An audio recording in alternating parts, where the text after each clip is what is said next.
Just as in the black community in America, when it looks like we're going to get political power, they redraw lines to take power from us and give it to others who are more affable, more friendly, and a part of their desires. So it is with you in Africa.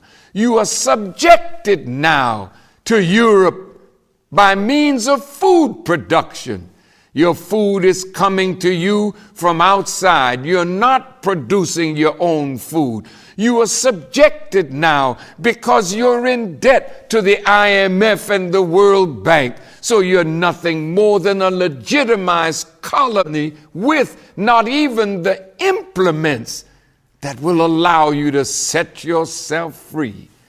So as it is in the 16th chapter of Ezekiel, you're still like a baby cast out in the open field, nobody to cut the umbilical cord. So you are not washed and cleaned, and you are absolutely not clothed or covered, but you are polluted in the blood or life directed by a colonial or slave mentality. So it's a worldwide colonization of the darker people of our planet. That is why the message of the Honorable Elijah Muhammad is so vital, so necessary for the darker people, the aboriginal people of the world, to wake them up, to make them see that they have been neo-colonized. Some of the Gentiles would have wanted to let us go and send us off to another place somewhere, but still under their domination, so-called protection and care. But some members of the Jewish community did not want the Gentiles to win that argument of methodology of dealing with us. These members of the Jewish community wanted us to stay in the South under the slave codes and the black codes, and they wanted us to farm the land as sharecroppers. But the Jewish influence in the South politically through cotton is what kept us tied down.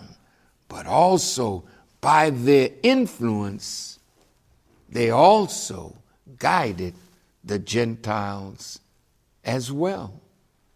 So to help our people to see and fulfill this prophecy, quote, "And the Gentiles will come to the brightness of thy rising." In the 60th chapter of Isaiah of the King James Version, look at what it says. "Arise, shine, for thy light is come, and the glory of the Lord is risen upon thee." It's talking about you and me, brothers and sisters. In the second verse, "For behold, the darkness shall cover the earth, and gross darkness the people. But the Lord shall arise upon thee, and his glory shall be seen upon thee. And the Gentiles will come to thy light, and kings to the brightness of thy rising. Lift up your eyes round about, and see, all they gather themselves together, they come to thee. Thy sons shall come from afar, and thy daughters shall be nursed at thy side." Our talk today of salvation are beginning to stimulate Gentile support. And by Gentile, we mean non-Jewish whites.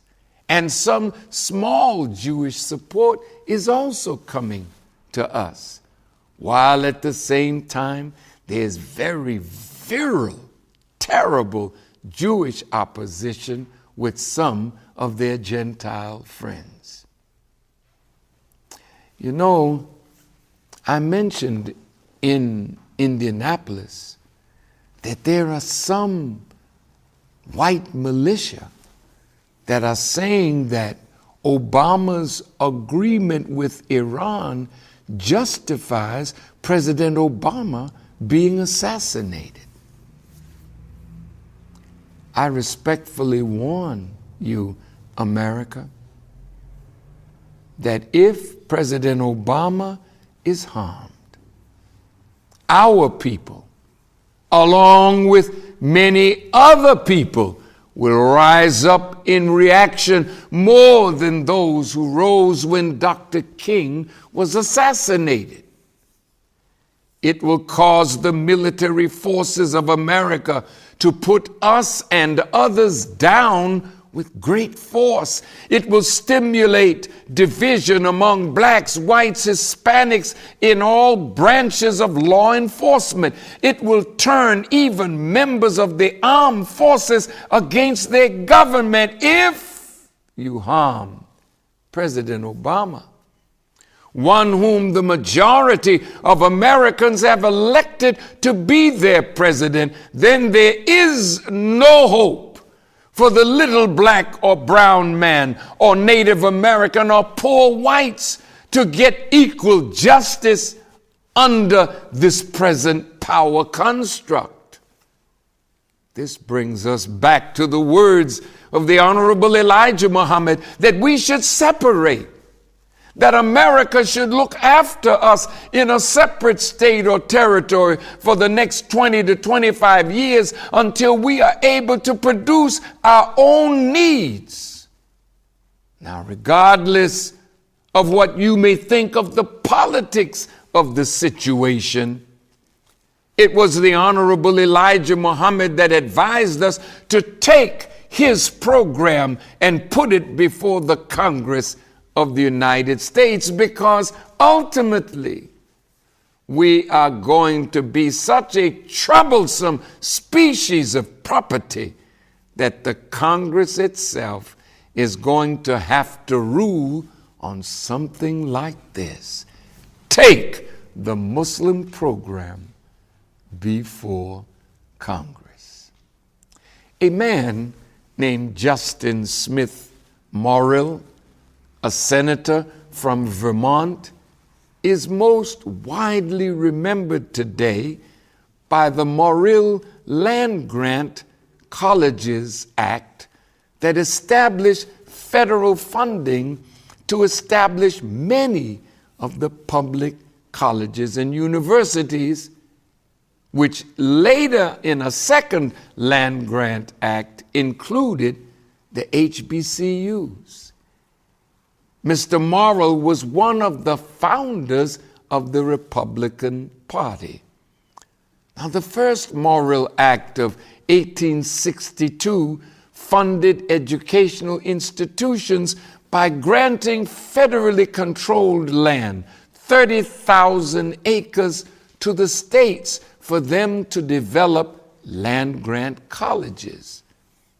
The mission of these institutions was to focus on the teaching of practical agricultural science, military science, engineering, and it was designed to meet the needs of the Industrial Revolution and the changing social class. The purpose of the land-grant colleges was, without excluding other scientific and classical studies, it included military tactics to teach such branches of learning as are related to agriculture, engineering, and the mechanic arts in such manner as the legislatures of the states may respectively prescribe in order to promote the liberal and practical education of the industrial classes in the several pursuits and professions in life. The second Morrill Act of 1890 was the basis for the creation of the HBCUs. This is very important to understand why blacks were Republicans, because from Abraham Lincoln and the Emancipation Proclamation, black folk felt obligated to the Republican Party and to a man like Justin Morrill from Vermont, a New England state, who saw the plight of black people, that they needed education and we needed land. We just want us to understand where land grant colleges came from, because when somebody can grant you land, they can take it away. And right now they're taking back some of the land because we are not using it in accord with its original purpose.